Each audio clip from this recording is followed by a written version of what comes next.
There are 600,000 restaurants in the US, and all of them are being affected by inflation and the labor shortage. Many of them are struggling and are desperate for solutions. This is all leading to higher prices for you at the drive-thru. One company is working on solving this problem using AI and robotics. We spoke with the CEO and founder of Miso Robotics about their plan to help solve the labor problem next on Disruptive Investing. Hey everybody, I'm Zach. And I'm Jesse. You're watching Disruptive Investing, and we're about to talk to Mike Bell. He's the CEO of a company called Miso Robotics out in Pasadena, California. It's going to be pretty exciting because robotics is something that we've generally only talked about lately with Tesla and the humanoid Optimus robot. But this is actual robots that are working as we speak in restaurants. So I'm really excited to see what they're working on. And by the way, this show is sponsored, and one of the sponsors is Henson Shaving. We're going to talk more about that at the end of the show. Well, we're so lucky to have with us today Mike Bell. He's the CEO of Miso Robotics. Thank you so much for being with us today. Gentlemen, thank you. I'm glad to be here. It's my pleasure. All right, so tell us about Miso Robotics. What are you guys up to? We're doing something quite revolutionary, and that is we're automating many of the functions in back of house for the global restaurant industry. So when you look at the restaurant industry and you look at the people that are working kind of, back of house, meaning behind the counter, there's just a ton of tasks that are going on there that are, in this day and age, ready for automation to step in and help. And that's our mission. Let's talk about some of the stuff that you're actually, what do you got going on behind you? And, what kind of automation are we talking about here? Yeah. So when my team and I look at back of house in the restaurant industry, we've identified 24 discrete functions, like tasks, that are prone for automation, meaning these are tasks that we view are just ultimately will be better taken over by a machine versus a human. Now, we don't envision humanless restaurants. We do envision restaurants that have just a better balance between tasks that are run by modern day robots and automation. So currently, Miso has 4 of those 24. There are 4 products that Miso has either in development or in the market. The product that we're most well known for is Flippy 2. Flippy 2 is behind me. Flippy 2 is an automated fry station. Okay, so it is a robot and an overhead rail that gets installed over an existing fry station at a restaurant.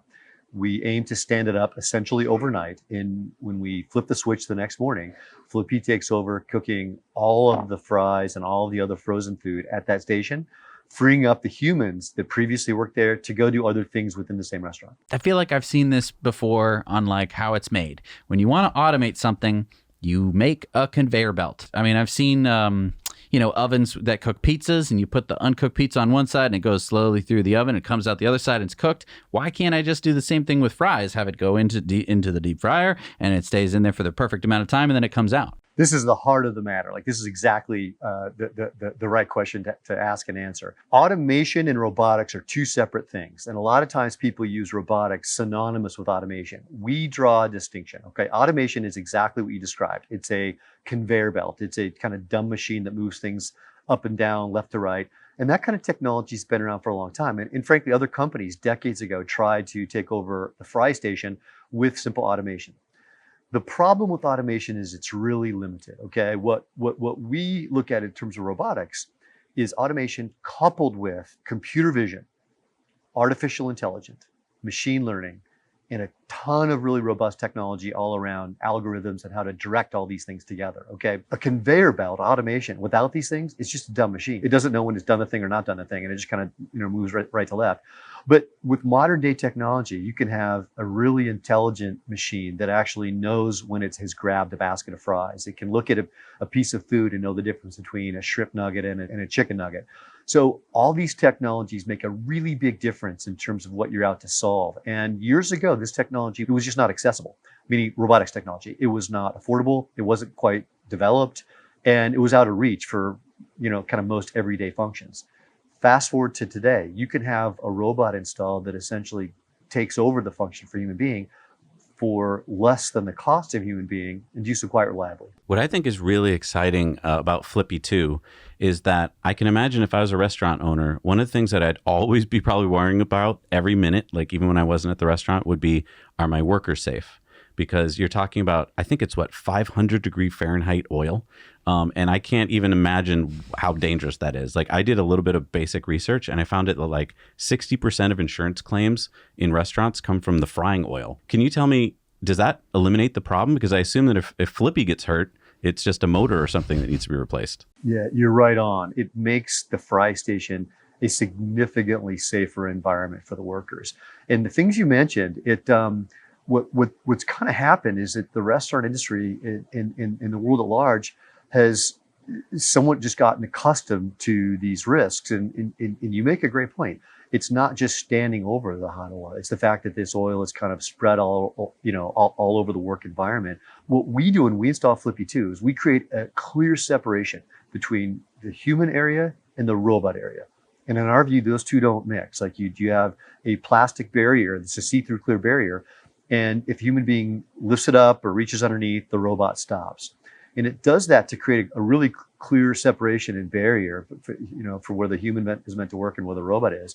And we absolutely take over a lot of that, that dangerous work and many of those tasks over hot oil. It's frankly, though, it's the hidden benefit that comes along with what we do. We're called into action most often because of a labor problem. And along the way, we fix a lot of other things. We bring a lot of other additional improvements. Safety is one of them. More accurately cooked food is another one. Well, I want to talk about the labor shortage for a second. I mean, I've been in a lot of different places where I know that the minimum wage is not what McDonald's, per se, is offering as an hourly wage. And in fact, I think the CEO of Subaru just said that they can't open a new plant because McDonald's is going to be pulling away their workers with high wages of like $20, $25 an hour is what he said. Is this just like a job that people don't want anymore, or are there just not enough people? Do you remember we were driving back from Maine doing a shoot, and Maine, New Hampshire, Massachusetts, all we saw on the road were signs for needed workers at restaurants. Right. So like $15, $17 an hour. Yeah. It is an existential problem for the restaurant industry, and it differs by state. But across the entire industry, there are restaurants that can't open because they don't have a minimum number of staff. All of them are vexed with retention issues. They can't retain staff. And so their response is to increase their wage offering. The problem is that can only go so far before it really starts pinching the business owner. If you're a franchisee, for example, and you operate, pick any kind of major brand, the rule of thumb, real rough justice, the rule of thumb is 30-30-30-10, meaning 30% of your expenses are overhead, 30% of your expenses are food, cost of goods, 30% of your expenses are labor, and that leaves about 10% profit. That's theory. In reality, it's just not working out that way. The cost of food, along with the cost of everything else in this world, is skyrocketing, and then labor follows. And what it's doing is it's pinching the very economic viability of these franchisees, their ability to open their doors and kind of maintain their business is really hinged very much on the cost of labor. So when you look at what's going on in society, where you have all of these vacant job postings, and right now I think it's something like 1.6 million job vacancies in the US, so the Labor Department tracks this regularly. There's just simply no scenario where you wake up suddenly and 1.6 million new workers happily return to the fry station and they're kind of good to go. So automation is the only way out of this. And we look at it is pretty much Miso's up to bat, and all eyes are on us in the restaurant industry to hurry the heck up and solve this problem for the overall industry. But you just said that money was the problem, and robots sound kind of expensive. So how are you going to possibly solve this problem with something that might be more expensive than, oh, hi, we want fries with that kind of a person? Yeah, it's a really good point. In most companies up to this point in time, especially with big honking pieces of technology, they typically come with a big price tag, and then the companies that are selling those are like, well, here's the ROI. They will offer up, some calculation about, in month X, you will break even. We make it far simpler. We reduce all friction in the buying process and the adoption process, because we know restaurants are early days in understanding, technology like this. We simply provide these robots in a subscription basis. So it's kind of like, software as a service, it's robots as a service. And it's basically, the way to think of it, it kind of acts like a lease or a rent, but it's just more simple than that. It basically is, around $3,500 a month. We'll come drop one of these guys off, and for as long as you have it, we're going to charge you $3,500 a month. That's about 40% less than the cost of the human counterpart operating that station. And it ends up being no-brainer math for the restaurants. And it's profitable business for us as well. Now, have you worked with any restaurant chains or companies so that you can kind of test out your products with them? Yeah, we're right in the midst of that right now. So the way that the buying process kind of works is that my team and I are in direct communication with all the leading brands, the restaurant brands in the industry. We've been in this business a long time. We pretty much, are in regular contact with them. Essentially, all of them have been right here where I'm sitting talking to you today, looking at our robots and frankly, tasting their food that's prepared by our robots. What we do is we show them the math of the robot. We'll show them how much food the robot can cook in what period of time, for what cost, and what kind of accuracy. That generally leads to a pilot or a trial. They generally then want to, of course, try the robot out in their own environment, sometimes in an innovation center and sometimes in a live restaurant environment. And then after that, when they kind of run it for like 90 days and get a good feel for what it's like to have a robot in their operation, then they generally go to rollout. So far, we've announced a handful of companies that we're in pilots with, including Chipotle and Jack in the Box and White Castle, our first customer, and many others. The large number of customers that are in pilot, we have not yet announced. We just haven't made public yet. So what you're going to see in the months and years ahead is more and more times when you walk up to a fast food restaurant and order your food, you'll look behind the counter and see a robot just like this one cooking your food. I saw a lot about your company that talks about AI, and I'm wondering, because it just seems to me that this is simple. Like, I don't know, I'm probably oversimplifying, but it just seems stuff that we put in the hands of teenagers. Right. So tell me about the AI part. Why does it have to be smart? We've had this thing kind of stood up, this Flippy 2 stood up, for example, at a trade show, and I'll be standing there and people kind of come up and look at it and kind of, grab their chin and they think, yeah, I can make that. That doesn't seem so hard. And it's like, sure. But look at the software. I mean, imagine the software that goes into it. And let me answer your question with an illustration. So imagine that you're in a fast food restaurant that has 4 different fryers. Each fryer has 2 baskets. That means you're managing 8 baskets. The food in each one of those baskets is very short cook cycle, maybe 1.5 minutes, maybe 2 minutes, okay? And every basket's got a little different food. And there's customers waiting in drive-through and at the counter for all this food. So if you're Flippy, you've got to make sure that when you're going to grab a basket and put it in the oil and commence a cooking cycle, that you're not busy when that French fry hits 1 minute and 50 seconds and it's got to come out right at that same moment. Because if you're 10 seconds late, that fry is crispy and brown and it's the first thing out of the bag when people, generally order their food. So it's a fail. So at any given point in time during a peak period, Flippy's playing this massive game of chess in his head where he's looking at all the different scenarios, hitting maximum throughput to make sure that he's keeping up with all the demand as fast as a human can, but also making sure he's not busy when he needs to be free. And so it's a very complex game of sequencing. And this is just one component. It's one element of the AI that we use to put to work with Flippy. But you're 100% when you look at it, you're like, it can't actually be that hard. But when you have a machine take the thing over, it actually can be. All right, you already sold me on Flippy 2. If I had a restaurant, I think I'd want one of these. But you mentioned there's 24 tasks that you've identified and you've got 4 that you can address. What are the other 3 that your robots can do right now? So if you're in your car and you're driving for lunch to go get some food and you go to, you pass a restaurant and you see 4 or 5 cars in the drive-through, there's a good chance you keep driving.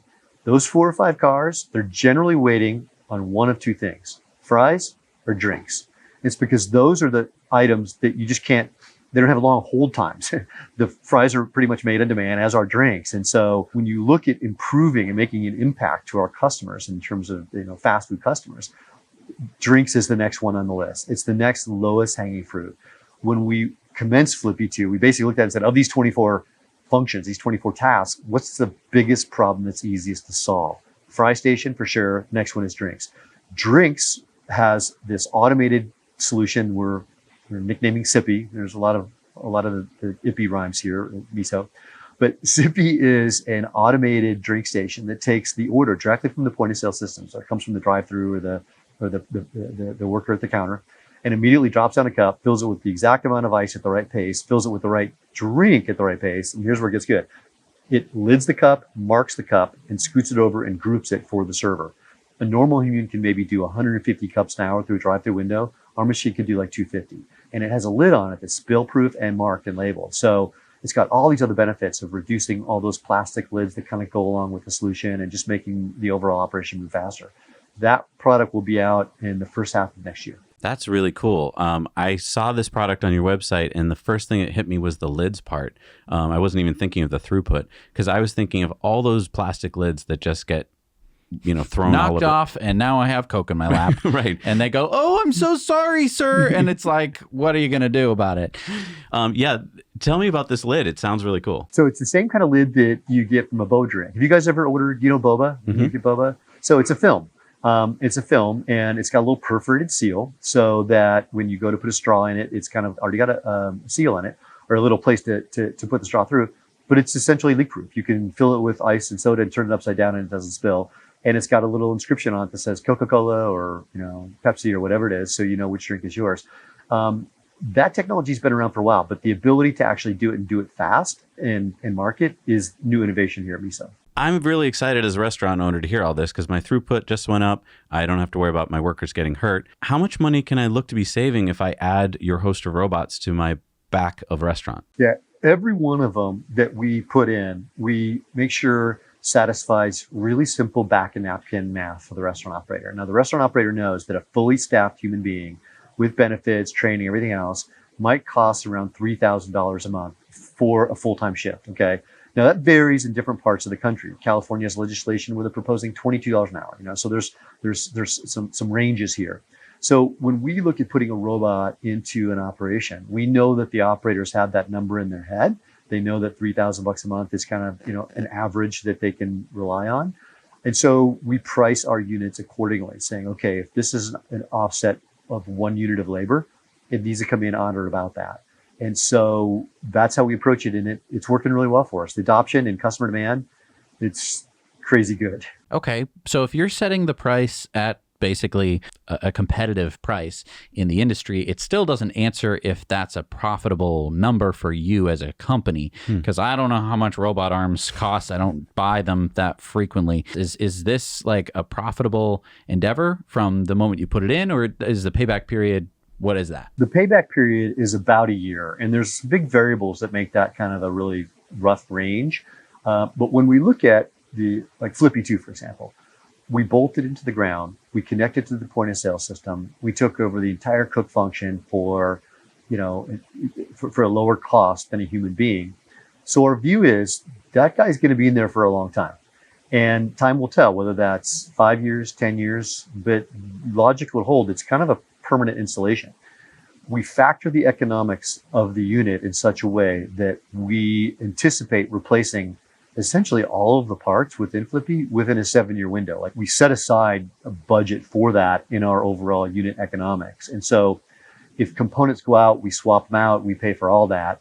And the way we look at it is, when there's really no going back. Like, there's just no scenario that we can think of where a restaurant says, I think I'd like to go back to the old days of paying more for a less reliable solution that's more dangerous and doesn't cook food as well and all those other things. And so we take a real long-term view of what we're doing. And when we put a robot in a customer, we look at it as a lifelong partnership. Now, you guys are doing a funding round right now. And we were looking into this. Jesse and I are like, hey, first of all, I was like, can we even invest right now? Because some companies are private and there's no way to invest. You have to be some big investment bank or something. But you guys, I saw, are doing a crowdfund. Can you tell us what that's all about, how it works, and like, what is the funding going towards? Yeah. Are you guys acquainted with crowdfunding? Do you know the basics of how it works? Yeah. We've talked to a number of companies that do, I think you're doing a Reg A. Is that what you're doing? Yeah, that's right. We do Reg A, exactly. Yeah. It's fantastic legislation when you think about it. All of these really exciting tech companies have been accessible only to venture capital firms and institutional investors for years. And so when the Reg A legislation came around, it enables average investors like you and I to buy shares in privately held companies. And so for us, it's been terrific. And we're really lucky. We're really at a good advantage for this type of financing, because the picture tells 1,000 stories. When the average retail investor lays eyes on Flippy and sees how it works and where it is, it doesn't require a lot of explanation. People look at it and go, okay, for years there's been a human doing machine work. Now there's a machine doing machine work. That makes perfect sense. That's the future. I'm buying it. You don't really know how quickly all this will unfold, meaning the automation of restaurants. And there's a lot of things that are yet to be learned about what we're doing, because we're really a first mover. But people feel really, really sure that some years from now, 5 years from now, 10 years from now, there's no longer going to be human beings standing at the price station. It's an automated function. And so people really trust their gut and want to invest in this kind of thing. And we've been really fortunate. Miso has raised across 3 rounds of capital, three crowdfunding, Series C, Series D, and now a Series E. We've raised over $75 million. We have 25,000 approximately individual shareholders. The average investment's like $3,000. And as we're sitting here today talking, there are people taking a look at Miso, making a decision to buy Miso shares. So we're really fortunate this legislation has been a big part of our story. You have a really interesting point there when you talked about we don't know how long it's going to take for automation. Jesse and I are big fans of Tesla. We were so excited about AI Day #2 when we hear about, Optimus, the humanoid robot, and Elon is, of course, giving us a 3 to 5 year timeline. But, Elon, it could take a lot longer than that. But what I was so excited about is I know it's going to happen, right? We know that robots are going to happen, but it does seem like it's going to take quite a while to get to a humanoid autonomous robot. With Flippy 2, it is happening. Like I can see tomorrow this moving into a restaurant because it is working right now. And so for me as an investor, to be able to invest in something that isn't just a pipe dream that is here now, that's really exciting. Can you tell us about the addressable market for these robots? It's really large in terms of US and globally. Now, if you look at the United States, there's about 600,000 restaurants just in the US alone. Now, that excludes things like food trucks and commissaries and restaurants within grocery stores. So just looking at standalone restaurants, there's like 600,000. Approximately half of those are quick serve restaurants, which are, those are fast food places. Those are bullseye for us. Those are places where so many of the tasks are just repetitive. They're just, day in and day out doing the same thing. It's just fertile ground for Miso to apply what it does and kind of take over all those functions.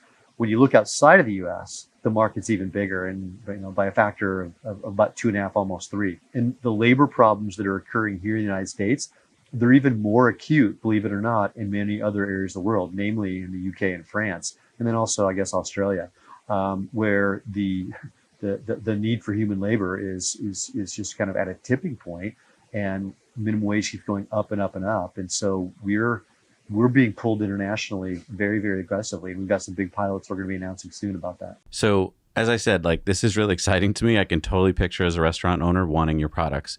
But as an investor, I get worried when I see a company that's doing something cool and then I know they're getting to the mass production phase where I'm like, as Elon has said, this is like eating glass, right? It's really hard to get through this phase. So what is it like for you guys right now? I assume you're getting to that point where you're proving the technology, companies want it, but now you're going to have to start scaling up. Are these robot arms and software, is this stuff that's really hard to make, or is it off the shelf? How is it going to be to scale up? Yeah, that is such a bullseye question in terms of exactly, the difficulty of kind of going from where we are to where we're going in terms of mass production. We're right in the thick of it right now. Okay, so we have dozens of robots in the field, and we have several turned over to mass production and quickly getting into the hundreds and then the thousands. Okay, but it's super tough stuff. Elon is right. It's like eating glass because it's remarkably easy. It's surprisingly easy to create a prototype robot. If you wanted to get into a machine shop and make a robot and demonstrate that it, quote unquote, does the thing, it would be more easy than you think. To get a robot to mass production where you're knocking out, 100, 200, 500 in a production run, it's incredibly difficult to do. There's so many details around how manufacturing is managed and how an evolving, ever-changing robot or product that has got constant upgrades and updates to its parts, how that gets into manufacturing, it's tough stuff. And we're right in the thick of it. I will tell you in terms of, kind of your previous comment about other robotics companies and kind of how hard it is. So there are 2 turning points for a robotic company. And one are, have you proven out, not just in Microsoft Excel, but in real world, are you proving out a customer ROI? Because getting a robot to function is hard, but that's very much an engineering equation. Fundamentally, we're a business. The business has to actually move the needle for our customers. And so the turning point for Miso was about February of this year when we began to produce a very substantial and positive ROI for our first customer, White Castle, where they were looking at it going, this is a game changer. They went from buying 1 to 2 to 100. Okay, so that was one big turning point.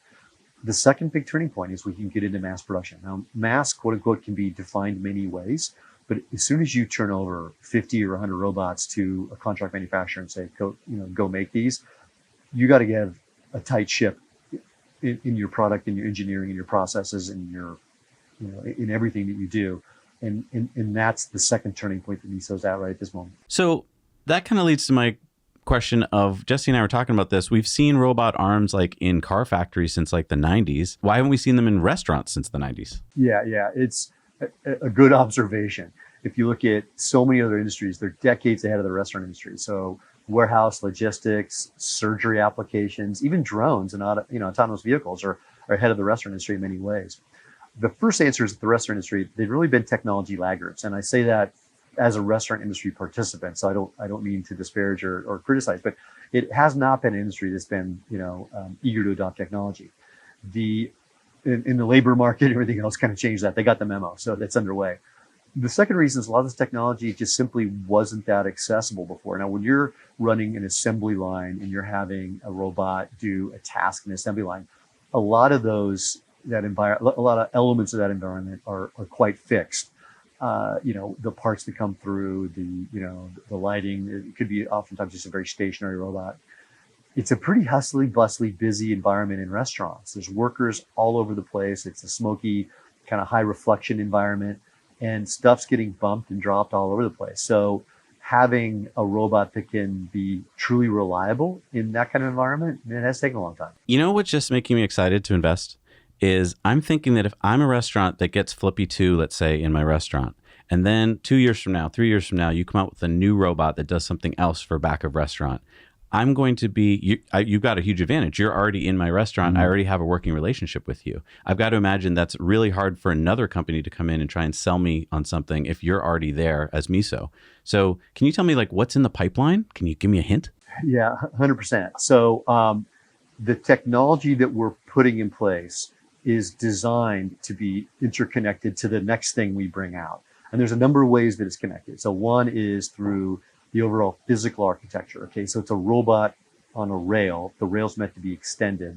It can have, multiple robotic arms. And so you can kind of look ahead and go, okay, if it just continues down the make line, you can conceive a robot arm doing, putting ingredients on top of a pizza, or even making a sandwich, certainly chopping food and things like that. So there's an extensibility to what we're building physically that is purposeful. The other thing is the overall software, the software technology that we're building. That is also designed to be extensible. I mean, fundamentally, we're connecting to a restaurant's point of sale system, and we're putting cameras in back of house that observe all kinds of things. So we're collecting this trove of data about back of house operations, everything from employee movement to food movement to cleanliness, et cetera, et cetera. So all this technology works together so that when you buy the next product from Miso, you're immediately plugged into that architecture. That's interesting because, I'm looking at this from a little bit of manufacturing background. And obviously, as we've talked about, the robots have been in manufacturing for a while, and they do something similar where they close off the area where the robots are operating, or, if it's an injection molding machine or something like that, you keep the dangerous stuff away from the people. That's an important part. And then if you try and get in there, it's going to stop, and there's going to be alarms that go off, and, you can't get in there. And so that kind of brings up a question. We're taking this operation, frying, and which has typically been pretty dangerous. We're taking it out of the hands of people. We're completely separating it from humans. What does that do? Does that do anything with insurance for a restaurant owner? Not yet, because insurance companies still don't know what they to go make very of it. slowly. Yeah. And here's another kind of example is that in one of the restaurants we went to install Flippy 2, they thought, you know what, we think we should call the health department just to have them come and bless this thing, just because we out of prudence. And so the health department comes to visit this location, looks at the robot and kind of scratches their chin and says, okay, that's fine, no problem with that. But we have some other things we noticed while we're here. I mean, the point of the matter is they don't really know what to make of it. Business hasn't wrapped the rules around robots yet. And this applies to both insurance as well as health department and all kinds of things. And so as time evolves, these kind of new facets of business will be apparent for them and others.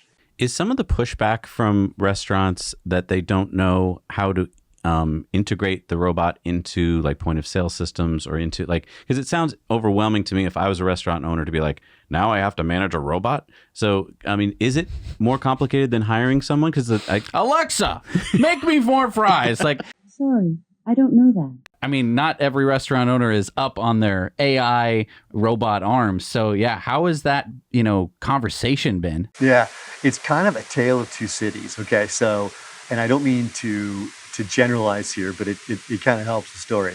So there are restaurant brands that get off the plane here in Los Angeles, and they'll come over, and right off the bat, they're just disbelievers. So like, there's no way young company could have figured this all out, and they're skeptics. They come in, and they may as well be carrying a sign that's kind of labels them, but they're here because they just need to be convinced and don't believe it. And there are others who are just like really more tech leaning, and they're kind of get off the plane going, where have you been all our life? This is fantastic. Let's kind of go. We try to keep the religious battle out of the discussion and just focus on the data. Like, we built the machine. This is what the machine does. This is how much it costs. What do you think? But different brands adopt at different paces and have different kind of hoops to jump through. Again, the thing that cuts through all of it is we just show the results, and that generally over time wins some over. Now, some brands, they're moving at a certain pace that's going to set them up to be customers in 2024. Others, they're customers now, and they're just moving really fast.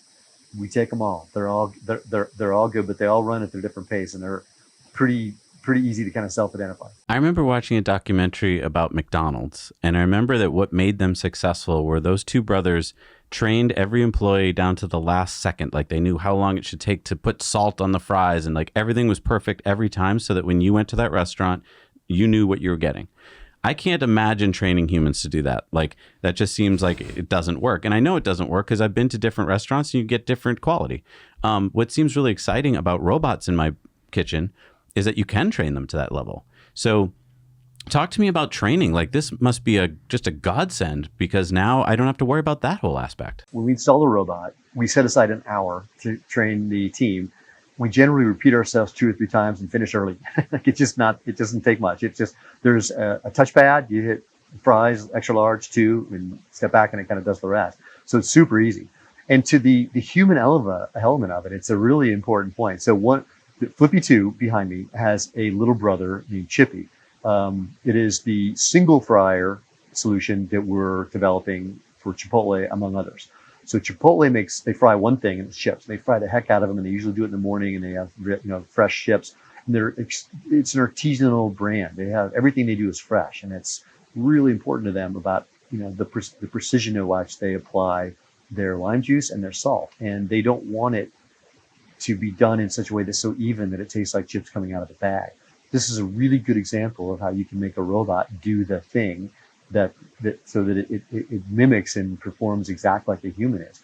We have this chippy machine that has got fresh lime juice and salt, and it makes the chips to precision every time, and it sprinkles the salt and puts the lime juice exactly as the humans do, which is kind of uneven and a little kind of a little splotchy is how they apply it. It's their design. It works. They're delicious chips, and we have a robot that mimics that. You also have a coffee robot, right? Is that what I saw on your website? Kind of. It's not technically a robot. Imagine a robot without the arms. Okay, so we have this line of product called Cook-Right, and at the heart of what a robot is a brain, some eyes, computer vision, and the robotic maneuverability of the arm. If you take the arm away, there's still a lot of value in what the system can do with a camera, like an observation system, and analytics. So we take that and we point that towards the coffee dispenser. And this is something we're developing hand in hand with Panera.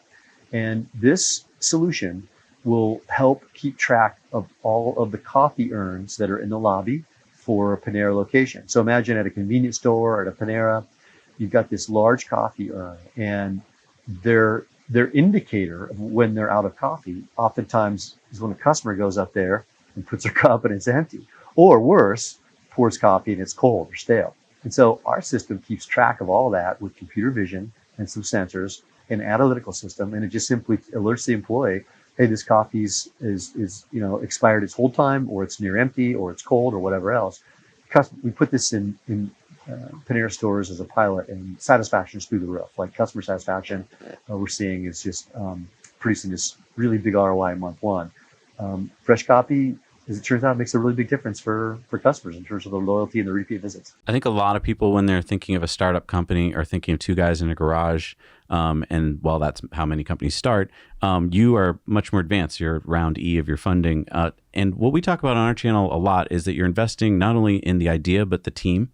And I'd love to know more about your team and about your background and what do you think makes you successful? Yeah, my team is really the answer behind all the success of Miso. So the company's been around for 6 years. Okay, it was started here. We're technically in Pasadena, California, and it's really kind of a spinoff from some Caltech grads who set out to automate initially the grill station, not the fry station, but flipping burgers. That's how Flippy got his name originally.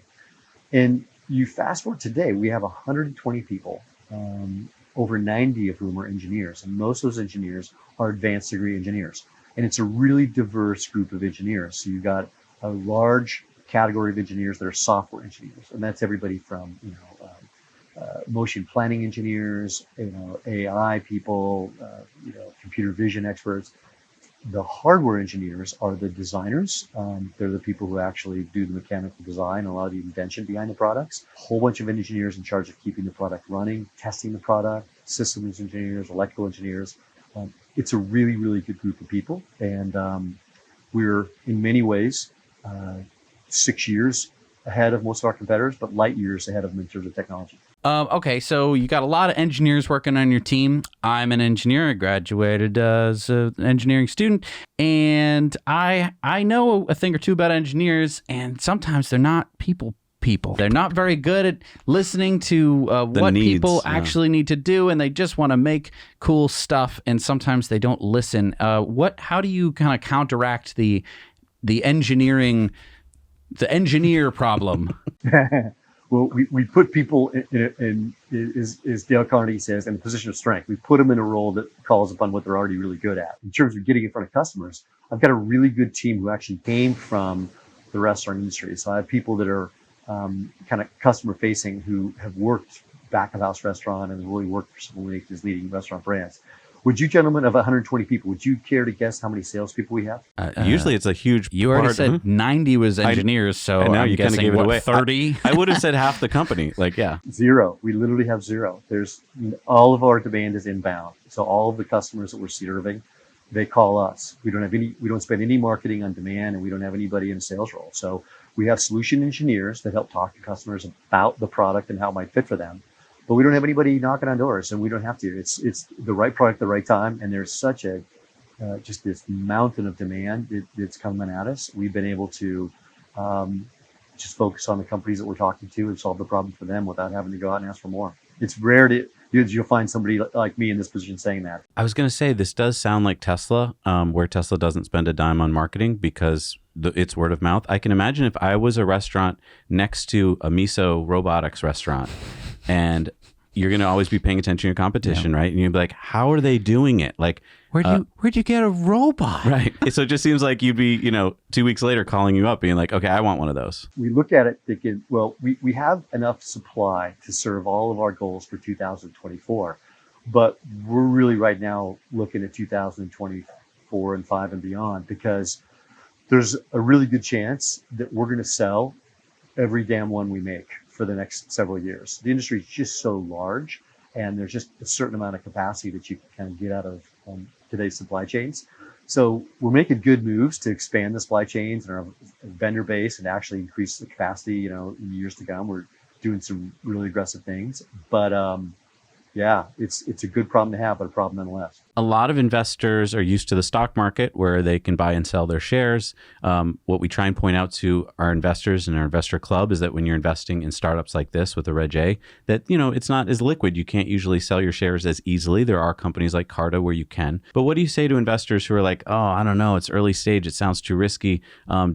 Is there any plans for IPOing at some point? That's the most likely outcome for us. Now, we don't control that. We can set that as a goal and an objective, and I think that's really the best one for us. We have 25,000 shareholders, as I mentioned, and they put their money in, they expect they'll get their money out. So we take that on as a management team, as that's our job, is to ultimately provide a liquidity event for them. It's early days. We would not yet make a good public company. We simply don't have revenue scale yet, nor do we have like super predictable revenues yet. But we're getting there. We're getting there really quickly.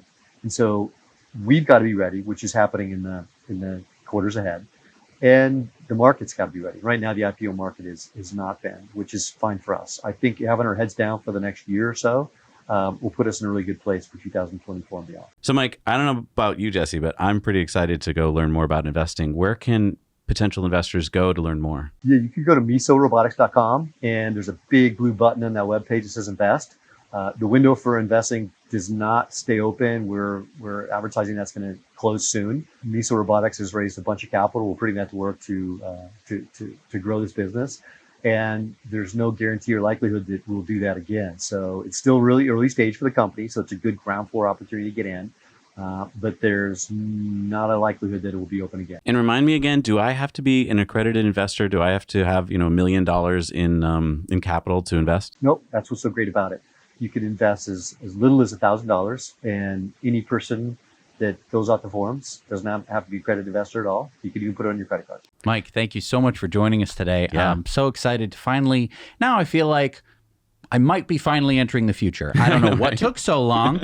We're finally getting jetpacks, but that took forever. Here we go. We're getting some robots. Yeah. Thank you for doing it. Thank you for dragging, I guess, the restaurant industry kicking and screaming into the future of where there's going to be robots. Yeah. Yeah. Jesse, Zach, thank you. I really enjoyed the discussion. I appreciate it very much. Thank you so much for watching Disruptive Investing. We want to thank our sponsor, Henson Shaving. You can head over to hensonshaving.com, use the code NOWYOUKNOW, and get 100 blades for free when you check out using our code. Also, if you're interested in crowdfunding, check out our new video on Disruptive Investing about crowdfunding. You're going to find that right here. We'll see you next time on Disruptive Investing.